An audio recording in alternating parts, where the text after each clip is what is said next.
शांति। 30 जनवरी 2016। साकार महावाक्य।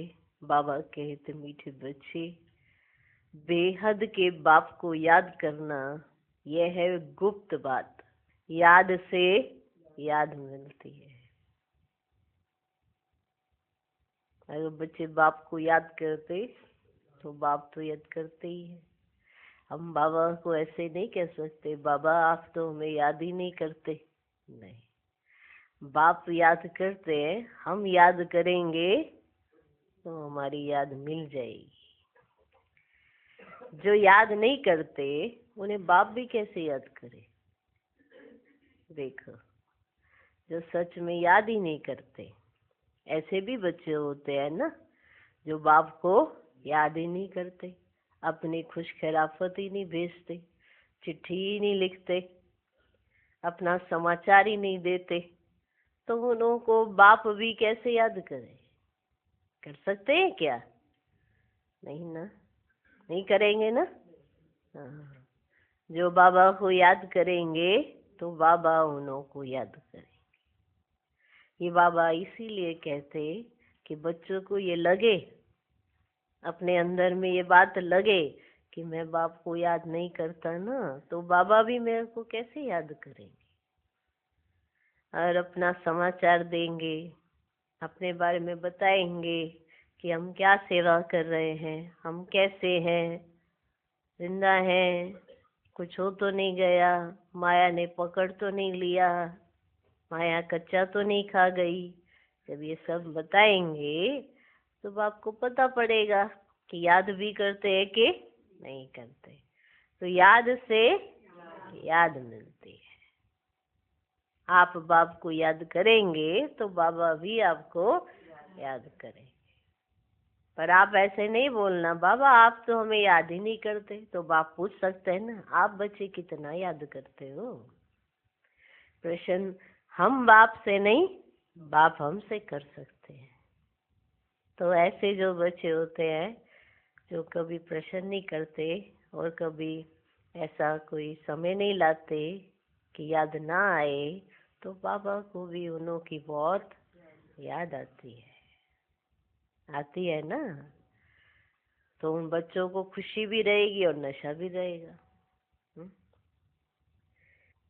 आज का प्रश्न, संगम पर तुम बच्चे कौन सी पढ़ाई पढ़ते हो जो सारा कल्प नहीं पढ़ाई जाती। उत्तर, जीते जी शरीर से न्यारा, अर्थात मुर्दा होने की पढ़ाई अभी पढ़ते हो, क्योंकि तुम्हें कर्मातीत बनना है। बाकी जब तक शरीर में है तब तक कर्म करना ही है, तब तक कर्म तो करना ही है। मन भी अमन तब हो जब शरीर ना हो, इसलिए मन जीते जगत जीत नहीं, लेकिन माया जीते जगत जीत। मनुष्य कहते हैं ना, मन को जीतना है, मन को जीतना है। मन को क्या जीतोगे, ये माया को जीतना है, जिसने मन के ऊपर राज करके रखा है। माया ने मन पर राज किया है ना, तो माया को जीतो। मन तो ऑटोमेटिकली जीता हुआ है। मन तो आपके अंडर ही है ना, तभी तो देखो आप यहाँ बैठे हो। कहना मानता है ना मन, तभी तो बैठे हो यहाँ। आपके हिसाब से मन चलता है, कहना मानता है, तभी तो बैठे। पर माया को जीतना है। मन अमन नहीं होगा, वो तो शरीर छोड़ेंगे तो अमन हो ही जाएगा मन। लेकिन मन जीते जगत जीत नहीं है, माया जीते जगत जीत है। तो बेहद के बाप को याद करना यह है गुप्त बात, है ना। गुप्त बात है ना। हमें हमारी चेकिंग करनी है कि हम याद में इतने कच्चे क्यों हैं, जिससे हमें सब कुछ मिल रहा है, उन्हों को याद करने में हम इतनी देरी करते हैं। हाँ, तो याद से याद कैसे मिलेगी फिर। आप याद करो, बाबा आपको याद करेंगे, बस। कितनी सहज सी बात है। हमारी याद में कमी है, इसीलिए बाप भी हमें याद कैसे करे। ठीक, तो अभी कौन सी पढ़ाई, शरीर से हाँ न्यारा, वो भी कैसे, जीते जी। ऐसे शरीर से न्यारा एक बार तो होना ही है, सभी को होना है। वो तो जो भी शरीर में सबको न्यारा तो होना पड़ता है। शरीर लिया फिर न्यारा होते हैं, लेकिन जीते जी शरीर से न्यारा ये तुम करते हो, क्योंकि तुम्हें कर्मातीत बनना है। इसीलिए तुम्हें मन जीते जगत जीत नहीं कहोगे, माया जीते जगत जीत। ठीक। और माना मन नहीं होता, ये भी बाबा ने समझा दिया। बाबा ने तो हमको एक्यूरेट पाठ सिखा दिया है। अब हम उसे बुद्धि में रखे तब ना। स्मृति भी तो आनी चाहिए, याद भी तो आना चाहिए ना। पाठ तो याद हो गया, लेकिन पाठ अगर समय पर याद नहीं आया तो कहा जाएगा इनको याद था? नहीं ना। समय पर याद आना जरूरी है। तो वो समय अभी है। हम कहे हम बाबा को याद करते हैं, लेकिन खुश खैराफत का समाचार ही ना भेजे, कहेंगे याद तो हम करते हैं ना, क्या करें। याद तो हम करते हैं, अब बार बार हमसे चिट्ठी नहीं लिखी जाती। ये कितना बड़ा देह अभिमान है। ऐसे देह अभिमान वाले ही बच्चे ऐसे बोलते हैं, याद तो हम करते ही है बाबा को। लेकिन जो याद करते होंगे वो अपनी खुश खैराफत चिट्ठी भी लिखते होंगे। जिसकी याद आती है उसको पत्र भी तो लिखा करते हैं। उसके बिना तो रह ही नहीं सकेंगे, अपना समाचार देने बिना रह ही नहीं सकेंगे, क्योंकि याद करते। तो हम याद करेंगे तो बाबा भी हमको याद करेंगे। हम कुछ करेंगे तभी तो बाबा हमको रिस्पॉन्ड देंगे ना। हम कुछ करें नहीं तो बाबा कैसे रिस्पॉन्ड देंगे। तो याद से याद मिलती है। ओम शांति। बाप बैठ बच्चों को समझाते हैं, क्योंकि ये तो बच्चे समझते हैं, बेसमझ को ही पढ़ाया जाता है। ये तो समझ गए ना हम। समझदार तो नहीं है, समझदार बन रहे हैं। हम बेसमझ हो गए, ये बात हमें समझ आ गई है ना। ऐसा अभिमान नहीं करके बैठना कि हम तो बड़े समझदार हैं, हमारी समझ तो बड़ी श्रेष्ठ है। ऐसे नहीं, हम बेसमझ है, इसीलिए तो बाप हमको पढ़ा रहे हैं। अब बेहद का बाप ऊंचते ऊंच भगवान आते हैं तो किसको पढ़ाते होंगे? जरूर जो ऊंचते ऊंच बिल्कुल बेसमझ होंगे। इसीलिए कहा जाता है ना, विनाश काले विपरीत बुद्धि। जो ऊंचते ऊंच थे और आज क्या बन गए? बेसमझ। तो बाप तो उन्हों को ही समझाएंगे ना कि तुम क्या थे और देखो तुम क्या बन गए हो। समझदार तो उन्हों को ही बनाया जाएगा। विपरीत बुद्धि कैसे हो गए हैं? 84 लाख योनियां लिखा हुआ है ना, तो बाप को भी 84 लाख जन्मों में ले आए। कह देते हैं परमात्मा कुत्ते बिल्ली जीव जंतु सब में। बच्चों को समझाया जाता है, यह तो सेकंड नंबर पॉइंट देनी होती है। बाप ने समझाया है जब कोई नया आता है तो पहले पहले उनको हद के और बेहद के बाप का परिचय देना चाहिए। जब कोई भी नया आता है तो उनको हद के बाप का और बेहद के बाप का परिचय देना चाहिए। वह बेहद का बड़ा बाबा और वह हद का छोटा बाबा। बेहद का बाप माना ही बेहद आत्माओं का बाप। वह हद का बाप जीवात्मा का बाप हो गया। वह है सब आत्माओं का बाप। ये नॉलेज भी सब एक रस नहीं धारण कर सकते। देखो तुम जीवात्मा का बाप एक है ना, लेकिन बेहद का बाप एक है, सभी आत्माओं का बाप एक है। कैसे? ये तुमको समझाना पड़े। ये नॉलेज भी सब एक रस नहीं धारण कर सकते हैं। कोई 1% धारण करते हैं, 1%, तो कोई 95% धारण करते हैं। ये तो समझ की बात है। सूर्यवंशी घराना होगा ना, राजा रानी तथा प्रजा, ये बुद्धि में आता है ना। ये बुद्धि में आता है ना, सूर्यवंशी घराना होगा, यथा राजा रानी तथा प्रजा होंगे ना, राजा रानी और प्रजा। ये बात बुद्धि में आती है ना। प्रजा में सब प्रकार के मनुष्य होते हैं। प्रजा माना प्रजा। बाप समझाते हैं ये पढ़ाई है, अपनी बुद्धि अनुसार हरेक पढ़ते हैं, लेकिन पढ़ा रहा है जो वो एक जैसी पढ़ाई करा रहे है ना। वंडर। हम सब पढ़ एक ही पाठ रहे हैं, लेकिन समझने के लिए हर एक के पास अपनी अपनी बुद्धि है। कोई समझ रहा है, कोई नहीं समझ रहा है, कोई 1% धारण कर रहा है, कोई 95% धारण कर रहा है। तो हो गए ना सब नंबरवार।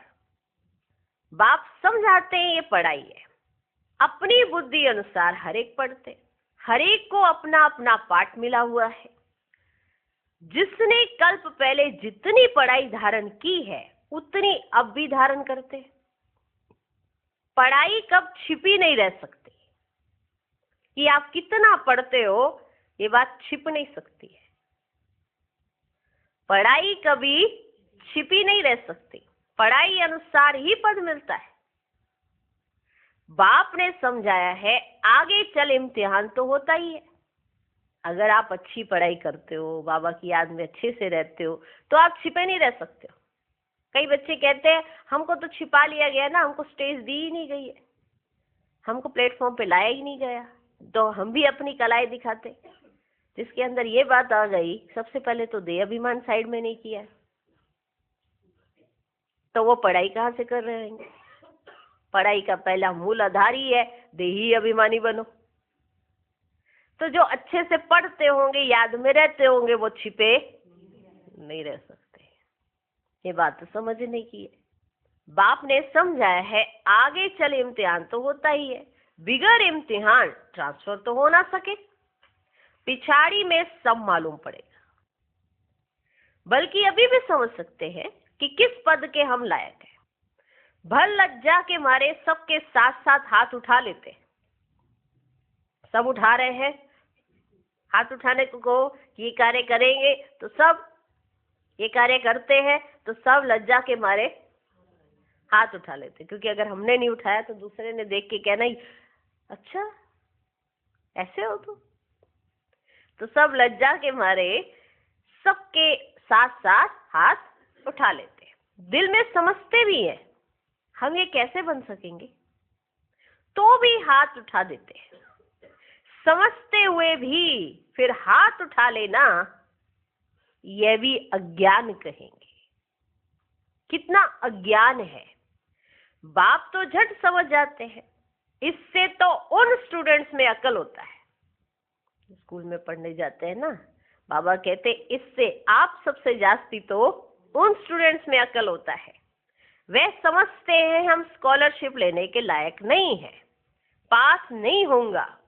इससे वे अज्ञानी अच्छे जो समझते हैं टीचर जो पढ़ाते हैं उसमें हम कितने मार्क्स लेंगे।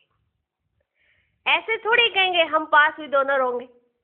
बाबा कहते इससे तो वो अज्ञानी अच्छे जो ये समझते हैं कि टीचर जो पढ़ा रहे हैं मैं उसमें पास होने वाला नहीं हूं। ऐसे थोड़ा वो अपने आप को कह देंगे हम पास विद ऑनर हैं, हम स्कॉलरशिप के लायक हैं और पासिंग मार्क्स भी ना आते हो। तो बाबा कहते आप सबसे तो वो जास्ती अच्छे जो कम से कम अपने बारे में जानते तो हैं। आप अज्ञान में आकर हाथ तो उठा लेते हैं, तो फिर उससे क्या हो जाता है, ना तो समझ में कुछ आता है, बस इतना पता है बाबा कुछ भी पूछेंगे हाथ उठा दे। बाबा कहते इससे तो वे अज्ञानी अच्छे जो समझते हैं टीचर जो पढ़ाते हैं उसमें हम कितने मार्क्स लेंगे। ऐसे थोड़ी कहेंगे हम पास विद ऑनर होंगे। तो सिद्ध होता है यहाँ इतनी भी बुद्धि नहीं है कि किस बात में कैसे जवाब देना चाहिए। तो इससे सिद्ध होता है यहाँ इतनी भी बुद्धि नहीं है, देह अभिमान होता है। जब तुम आए हो ये बनने तो चलन बड़ी अच्छी चाहिए। आए किस लिए, ये बनने के लिए, ये बनने के लिए, लक्ष्मी नारायण बनने के लिए आए हो ना, तो चलन भी तो बड़ी अच्छी चाहिए।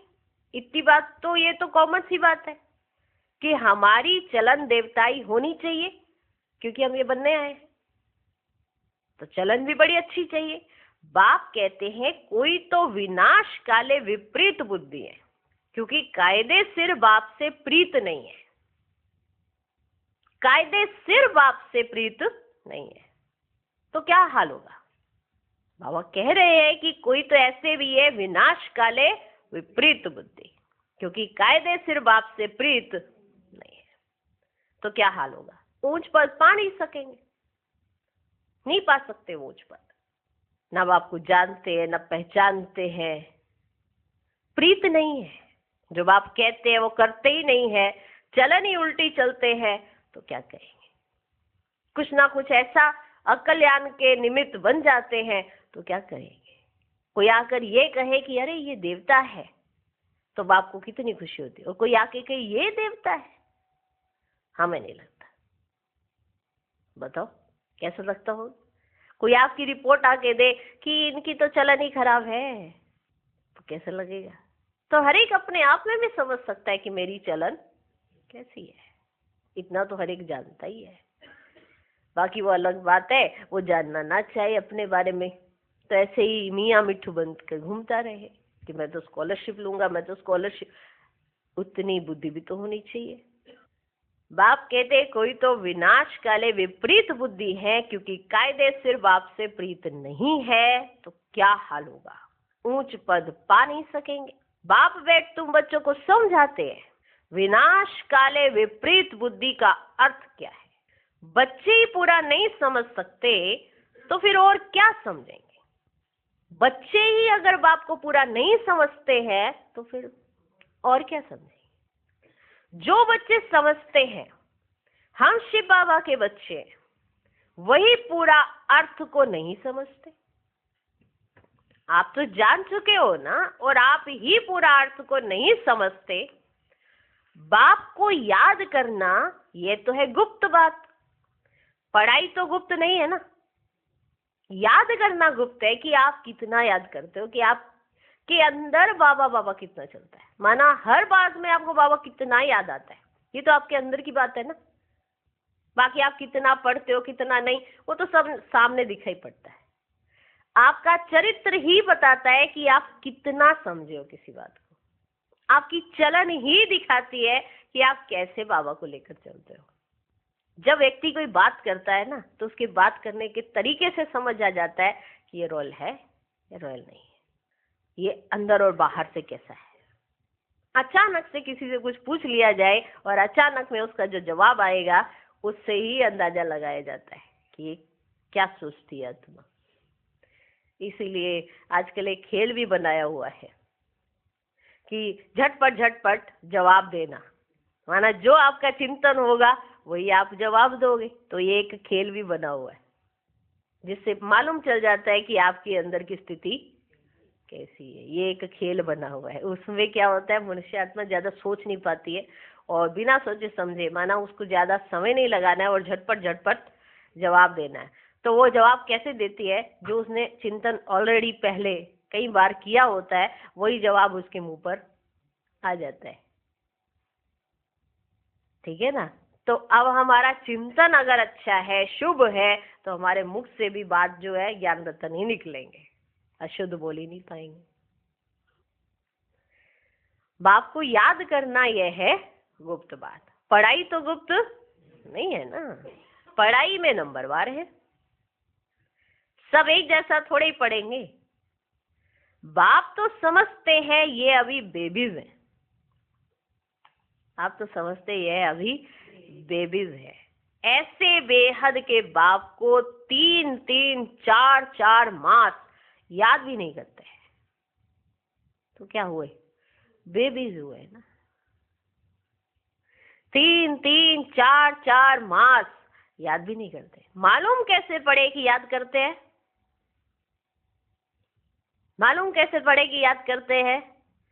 जबकि उनकी चिट्ठी आए, फिर उस चिट्ठी में सर्विस समाचार भी हो कि ये रूहानी सर्विस करता हूं। सबूत चाहिए ना, सबूत चाहिए ना। ऐसे तो दे अभिमानी होते हैं जो ना तो कभी याद करते हैं ना सर्विस का सबूत दिखाते हैं। कोई तो समाचार लिखते हैं, बाबा फलाने फलाने आए, उनको यह समझाया, तो बाप भी समझते बच्चा जिंदा है, सर्विस समाचार ठीक देते हैं। कोई तो 3-4 मास पत्र नहीं लिखते, कोई समाचार नहीं, तो समझेंगे मर गया या बीमार है। बीमार मनुष्य लिख नहीं सकते, ये भी कोई लिखते हैं हमारी तबीयत ठीक नहीं थी इसलिए पत्र नहीं लिखा। कोई तो समाचार ही नहीं देते, ना बीमार है, कोई समाचार नहीं देते और ना ही वो बीमार है। देह अभिमान है। क्या है उनके अंदर? देह अभिमान है। फिर बाप भी याद किसको करे? याद से याद मिलती है परंतु देह अभिमान है, परंतु देह अभिमान है। हम तो याद करते ही हैं, चिट्ठी लिखने से क्या होता है? बाबा को तो हमारे बारे में पता ही है। देह अभिमान बहुत होता है, तो बाप भी ऐसे बच्चों को याद क्यों करे? याद से याद मिलती है परंतु देह अभिमान है। बाप आकर समझाते हैं, मुझे सर्वव्यापी के 84 लाख से भी जास्ती योनियों में ले जाते हैं। मनुष्यों को कहा जाता है ना पत्थर बुद्धि है, भगवान के लिए तो फिर कह देते पत्थर भीतर के अंदर विराजमान है। तो यह बेहद की गालियां हुई ना, तो यह बेहद की गालियां हुई ना। इसलिए बाप कहते मेरी कितनी गलानी करते हैं। अभी तुम तो नंबरवार समझ गए हो, अभी तुम तो नंबरवार समझ गए हो। भक्ति मार्ग में गाते भी हैं, आप आएंगे तो हम वारी जाएंगे, आपको वारिस बनाएंगे। ये वारिस बनाते हैं जो कहते हैं पत्थर ठिक्कर में हो, ये वारिस बनाते हैं। कितनी गलानी करते हैं। तब बाप कहते यदा यदा ही धर्म से। अभी तुम बच्चे बाप को जानते हो तो बाप की कितनी महिमा करते हो। कोई महिमा तो क्या, कभी याद कर 2 अक्षर लिखते भी नहीं, है ना? चिट्ठी नहीं लिखते, अपनी रिपोर्ट नहीं देते, क्या कर रहे हैं क्या नहीं, और इतने दिन बीत जाते हैं। और कई तो ऐसे होते हैं, पता है कैसे? बाबा ने कौन सा हमको याद किया? अगर हमने नहीं किया तो बाबा ने कौन सा हमें याद कर लिया? बाबा को हमको रिपोर्ट देनी है, ना ही बाबा हमको याद करेगा। तो याद से क्या मिलेगी? याद मिलेगी। बाप की कितनी महिमा करते हो। कोई महिमा तो क्या, कभी याद कर 2 अक्षर लिखते भी नहीं, देह अभिमानी बन पड़ते हैं। तुम बच्चे समझते हो हमको बाप मिला है, हमारा बाप हमको पढ़ाते हैं। भगवान उवाच है ना, मैं तुमको राजयोग सिखाता हूँ, विश्व की राजाई कैसे प्राप्त हो उसके लिए राजयोग सिखाता हूँ। माना आने वाले सब जन्मों में तुमको कभी किसी से मांगना ना पड़े।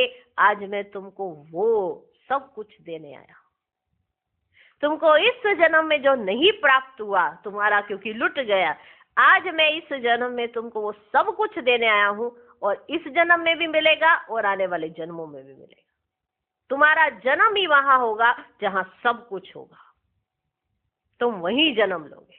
ये राज मैं तुम पर खोलने आया हूं। मैं तुमको राजयोग सिखलाने आया हूं, जिससे तुम राजाओं के राजा ही बनोगे। इस पढ़ाई से कम दर्जा नहीं पाओगे, लेकिन अगर पुरुषार्थ में कमी करोगे तो कम दर्जा पालोगे। इसलिए ध्यान दो। हम विश्व की बादशाही लेने लिए बेहद के बाप से पढ़ते हैं। ये नशा हो तो अपार खुशी आ जाए। भल गीता भी पढ़ते हैं, परंतु जैसे ऑर्डिनरी किताब पढ़ते हैं। श्री कृष्ण भगवान उवाच, राजयोग सिखाता हूं, बस इतना बुद्धि का योग, वो खुशी नहीं रहती। गीता पढ़ने व सुनाने वालों में इतनी खुशी नहीं रहती। गीता पढ़कर पूरी की और गया धंधे में। तुमको तो अभी बुद्धि में है, बेहद का बाप हमको पढ़ाते हैं, और कोई की बुद्धि में नहीं आएगा कि हमको भगवान पढ़ाते हैं। तो पहले पहले कोई भी आवे तो उनको 2 बाप की थ्योरी समझाना है। समझे? जहां से बात शुरू हुई थी और फिर ये हालचाल बीच में सुनाया था। ऐसे बाबा बात करते हैं। ये कोई कथा नहीं चल रही है, ये हमारी रूढ़ियां चल रही है परमात्मा के साथ, और बाबा हमारी हर बात का रिस्पॉन्ड कर रहे हैं। हम जो करते हैं और हम जो अनजाने में करते हैं वो सब बाबा जानते हैं। हम उन्हें जानी जाना राज नहीं कहेंगे, लेकिन चाल चलन से तो उन्हें सब पता है ना। हमारी टीचर इतना तो स्टूडेंट देख की शक्ल पता चल जाता है उनको। जो आम टीचर है वो जान लेते हैं तो ये तो परम पिता परमात्मा है, ये तो हमारे बारे में सब कुछ जान सकते हैं कि हम क्या करते हैं क्या नहीं करते, हमारी चाल चलन सब बता देती है। तो पहले पहले कोई भी आवे तो उनको दो बाप की थ्योरी समझानी। बोलो भारत स्वर्ग था ना, अभी नर्क है। ऐसे तो कोई कह ही ना सके कि हम सतयुग में भी है कलयुग में भी है। किसको दुख मिला तो वह नर्क में है, किसको सुख मिला तो स्वर्ग में, ऐसे बहुत कहते हैं। दुखी मनुष्य नर्क में, हम तो बहुत सुख में बैठे, ऐसे कहते हैं ना लोग। महल माड़ियां आदि सब कुछ है, बाहर का बहुत सुख देखते हैं ना, यह भी तुम अभी समझते हो। सत्युगी सुख तो यहाँ हो ही नहीं सकता। ऐसे भी नहीं गोल्डन एज को आयरन एज कहो और आयरन एज को गोल्डन एज कहो, एक ही बात है। नहीं नहीं नहीं, ऐसे समझने वाले को भी अज्ञानी कहेंगे। आज बाबा बीच बीच में बार बार बता रहे हैं कि कौन कौन अज्ञानी है। तो पहले पहले बाप की थ्योरी बतानी है। बाप ही अपनी पहचान देते हैं, है ना वंडर। बाबा ही अपनी पहचान देते, और तो कोई जानते ही नहीं। कह देते परमात्मा सर्वव्यापी है। अभी तुम चित्र में दिखाते हो आत्मा और परमात्मा का रूप तो एक ही है, वह भी आत्मा है, परंतु उनको परम आत्मा कहा जाता है। बाबा बैठ समझाते हैं मैं कैसे आता हूँ। सभी आत्माएं वहां परम धाम में रहती है। ये बातें बाहर वाला तो कोई समझ ही नहीं सकता। भाषा भी बहुत सहज है। गीता में श्री कृष्ण का नाम डाल दिया है। अब श्री कृष्ण तो गीता सुनाते ही नहीं, वह तो सबको कह ना सके कि मामेकम याद करो। देहधारी की याद से तो पाप कटते नहीं है। श्री कृष्ण भगवान उवाच देह के सब संबंध त्याग मामेकम याद करो, परंतु देह के संबंध तो श्री कृष्ण को भी है, और फिर वह तो छोटा बच्चा है ना। यह भी कितनी बड़ी भूल है, कितना फर्क पड़ जाता है एक भूल के कारण। परमात्मा तो सर्वव्यापी हो ही नहीं सकता। जिसके लिए कहते हैं सर्व का सदगति दाता है, तो क्या वह भी दुर्गति को पाते? ऐसा तो है ही नहीं। परमात्मा कब दुर्गति को पाता है क्या? ये सब विचार सागर मंथन करने की बात है, टाइम वेस्ट करने की बात नहीं है। मनुष्य तो कह देते कि हमको फुर्सत ही नहीं है। तुम समझाते हो कि आकर कोर्स लो तो कहते फुर्सत नहीं है। 2 दिन आएंगे फिर 4 दिन नहीं आएंगे। पढ़ेंगे नहीं तो ये लक्ष्मी नारायण कैसे बन सकेंगे? माया का कितना फोर्स है। बाप समझाते हैं जो सेकंड जो मिनट पास होता है ना, वह हूबहू रिपीट होता है। अनगिनत बार रिपीट होते रहेंगे। अभी तो बाप द्वारा सुन रहे हो, बाबा तो जन्म मरण में आते नहीं। भेंट की जाती है पूरा जन्म मरण में कौन आता है और ना आने वाला कौन। सिर्फ एक ही बाप है जो जन्म मरण में नहीं आता है, बाकी तो सब आते हैं ना। बाकी तो सब आते हैं। ये चित्र भी दिखाया है। ब्रह्मा और विष्णु दोनों जन्म मरण में आते हैं। ब्रह्मा सो विष्णु, विष्णु सो ब्रह्मा, पार्ट में आते जाते हैं, एंड हो ही ना सके। ये चित्र फिर भी आकर सब देखेंगे और समझेंगे। बहुत सहज समझ की बात है, बुद्धि में आना चाहिए। हम सो ब्राह्मण है, फिर हम सो क्षत्रिय वैश्य शूद्र बनेंगे, फिर वहां पाएंगे तो हम सो ब्राह्मण बन जाएंगे। ये याद करो तो भी स्वदर्शन चक्रधारी ठहरे। बहुत है जिनको याद ठहरती ही नहीं। तुम ब्राह्मण ही स्वदर्शन चक्रधारी बनते हो, देवताएं नहीं बनते हैं। यह नॉलेज कि चक्र कैसे फिरता है, इस नॉलेज को पाने से वे ये देवता बने हैं। वास्तव में कोई भी मनुष्य स्वदर्शन चक्रधारी कहलाने के लायक नहीं है। मनुष्यों की सृष्टि मृत्यु लोक ही अलग है। जैसे भारतवासियों की रस्मों रिवाज अलग है ना, सबका अलग अलग होता है। देवताओं की रस्म रिवाज अलग है। मृत्यु लोक के मनुष्यों की रस्मों रिवाज अलग, रात दिन का फर्क है। इसलिए सब कहते हम पतित है। हे भगवान, हम सब पतित दुनिया के रहने वालों को पावन बनाओ। तुम्हारी बुद्धि में है पावन दुनिया आज से 5000 वर्ष पहले थी, जिसको सतयुग कहा जाता है। त्रेता को नहीं कहेंगे, बाप ने समझाया वह है फर्स्ट क्लास, यह है सेकंड क्लास। तो एक एक बात अच्छी रीति धारण करनी चाहिए। एक एक बात अच्छी रीति धारण करनी चाहिए। जो कोई भी आए तो सुनकर वंडर खाए। कोई तो वंडर खाते हैं, परंतु फिर उनको फुर्सत नहीं रहती जो पुरुषार्थ करे। फिर सुनते पवित्र जरूर रहना है। ये काम विकारी है जो मनुष्य को पतित बनाता है। इनको जीतने से ही तुम जगत जीत बनेंगे।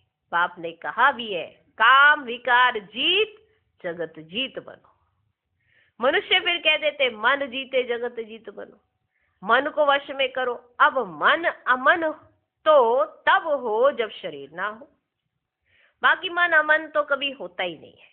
देह मिलती है कर्म करने के लिए, तो फिर कर्मातीत अवस्था में कैसे रहेंगे? कर्मातीत अवस्था कहा जाता है मुर्दे को। जीते जी मुर्दा, शरीर से न्यारा। तुमको भी शरीर से न्यारा बनने की पढ़ाई पढ़ाते हैं। शरीर से आत्मा अलग है, आत्मा परम धाम की रहने वाली है। आत्मा शरीर में आती है तो उनको मनुष्य कहा जाता है। शरीर मिलता ही है ना बच्चे कर्म करने के लिए। एक शरीर छूट जाएगा, फिर दूसरा शरीर आत्मा को लेना है कर्म करने लिए।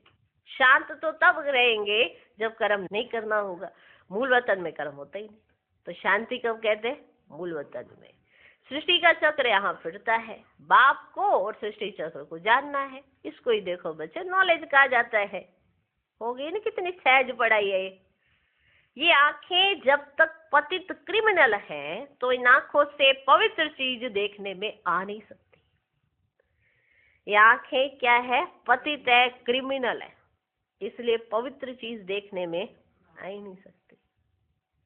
इसलिए कई बच्चे बाबा को जान ही नहीं पाते, क्योंकि उनके अंदर पतितपना होता है, तो वो पहचान ही नहीं पाते। तो ये आंखें जब तक पतित क्रिमिनल है तो इन आंखों से पवित्र चीज देखने में आ ही नहीं सकती। इसीलिए बाबा के ज्ञान का तीसरा नेत्र देते हैं। इसके लिए तीसरा नेत्र चाहिए, वो भी ज्ञान का। तो ज्ञान हमारे अंदर आता है तो हमें समझ में आता है कि बाप कौन है, हम कौन है, कैसे सृष्टि चक्र चलता है। तो ज्ञान का बाबा आके तीसरा नेत्र देते हैं। इसीलिए ज्ञान का तीसरा नेत्र चाहिए। जब तुम कर्मातीत अवस्था को पाएंगे अर्थात देवता बनेंगे, फिर तो इन आंखों से देवताओं को देखते रहेंगे। देखा ना कितनी गुह्य बात है। ये आंखें पतित है, क्रिमिनल है, तो हम पावन चीज नहीं देख पाते।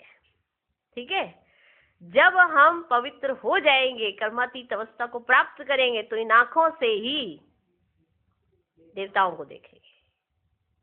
अभी ज्ञान का तीसरा नेत्र मिला है, जिससे हम बाप को जानते, पहचानते, देखते हैं। उस तीसरे नेत्र से, इन आंखों से नहीं देख पाते। फिर जब ये पवित्र हो जाएंगी तो हम इन्हीं आंखों से देवताओं को देखते रहेंगे। बाकी इस शरीर में इन आंखों से श्री कृष्ण को देख नहीं सकते। बाकी साक्षात्कार किया तो उससे कुछ मिलता थोड़ी है, वो भी तो थोड़ी देर के लिए होता है। अल्पकाल के लिए खुशी रहती है, कामना पूरी हो जाती है। ड्रामा में साक्षात्कार की भी नूंद है, इससे प्राप्ति कुछ नहीं होती, सिर्फ थोड़े समय के लिए उन्हें खुशी होती है, और कुछ दिनों के बाद वो फिर वो ही भूल जाते हैं, और फिर वैसे के वैसे। बाबा आके ऐसे कोई ऐसा वाला पाठ नहीं करते, ऐसे जादू की छड़ी नहीं घुमाते। हमारे अंदर ज्ञान भरते जाते भरते जाते भरते जाते, जिससे हमारी जो सोच है पॉजिटिव होती जाती है। तो हर बात को देखने, सोचने, करने की जो क्षमता है हमारी, वो बढ़ जाती है।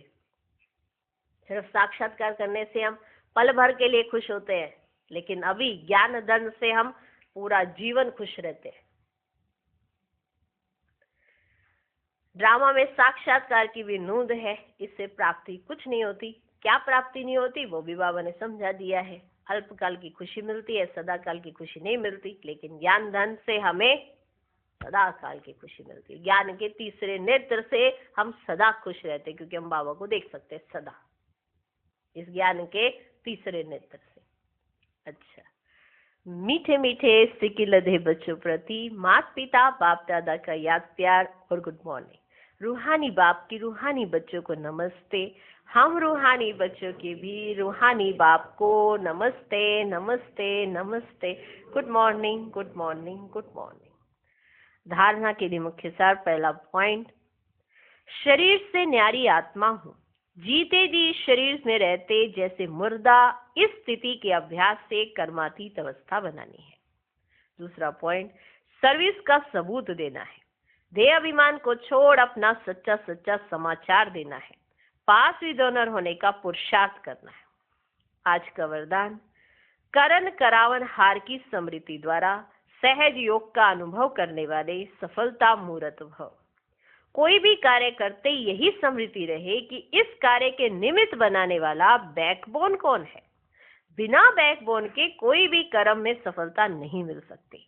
इसलिए कोई भी कार्य करते सिर्फ यह सोचो, मैं निमित्त हूँ, कराने वाला स्वयं सर्व समर्थ बाप है। यह स्मृति में रख कर्म करो तो सहज योग की अनुभूति होती रहेगी। फिर यह सहज योग वहां सहज राज्य कराएगा, यहाँ के संस्कार वहां ले जाएंगे। आज का स्लोगन, इच्छाएं परछाई के समान है, आप पीठ कर दो तो पीछे पीछे आएंगी। ब्रह्मा बाप समान संपन्न स्थिति का अनुभव करो। सबसे सरल मात्रा बिंदी है। बाप दादा सिर्फ बिंदी का हिसाब बताते हैं। बिंदु बन बिंदु बाप को याद करो और बीती को बिंदु लगा दो तो सब संकल्प कर्म संस्कार मर्ज हो जाएंगे और आप ब्रह्मा बाप समान सहज योगी बन जाएंगे। ओम शांति।